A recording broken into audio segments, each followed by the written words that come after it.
ভাই আসসালামু আলাইকুম। ওয়ালাইকুম আসসালাম। ভালো আছেন আপনি? আছি আর কি, রাখছে ভাই ভালো। আমি Mohammad Mamun Rashid, famous crop care limited company থেকে আপনার এলাকায় কর্মরত আছি।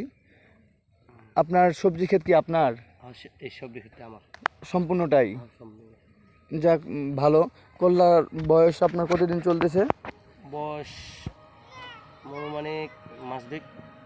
কল্যার আপনার ফল চলে আসছে, হ্যাঁ। তো কল্যার ফল চলে আসছে, কল্যাতে আপনার আপাতত কোনো রোগবালাই দেখা যাচ্ছে না। একটা সমস্যা দেখা যাচ্ছে যে গাছ আপনার ফলটা ফলটা লাল হয়ে যাইতেছে। লাল হয়ে চলে যাচ্ছে। এইটাই এই সমস্যা দেখতেছি, কিন্তু গাছের কোয়ালিটি তো ভালো আছে। হ্যাঁ, গাছের কোয়ালিটি অনেক সুন্দর, মাশাল্লাহ। গাছে কোনো পোকামাকড় কিছু নেই, হ্যাঁ। গাছে ভোমরাও লাগে নাই। একমাত্র যে সমস্যাটা, ওই সমস্যাটার জন্য আপনাকে আমি পরামর্শ দিচ্ছি, আপনাকে আমি লিখে দিচ্ছি। আপনি ওইটা এই সমরেশের কাছে পাবেন, হ্যাঁ। আচ্ছা, ঠিক আছে। সমরেশের কাছ থেকে নিয়ে আসবেন, আপনি অ্যাপসরে করবেন, হ্যাঁ, পাঠিয়ে দেন। সমরেশের কাছে নিয়ে আসবেন, আপনি লিখে দিচ্ছি, ওইটা নিয়ে আপনি বিকেল টাইমে অ্যাপসরে দিবেন, তাহলে ওই সমস্যাটা দূর হয়ে যাবে।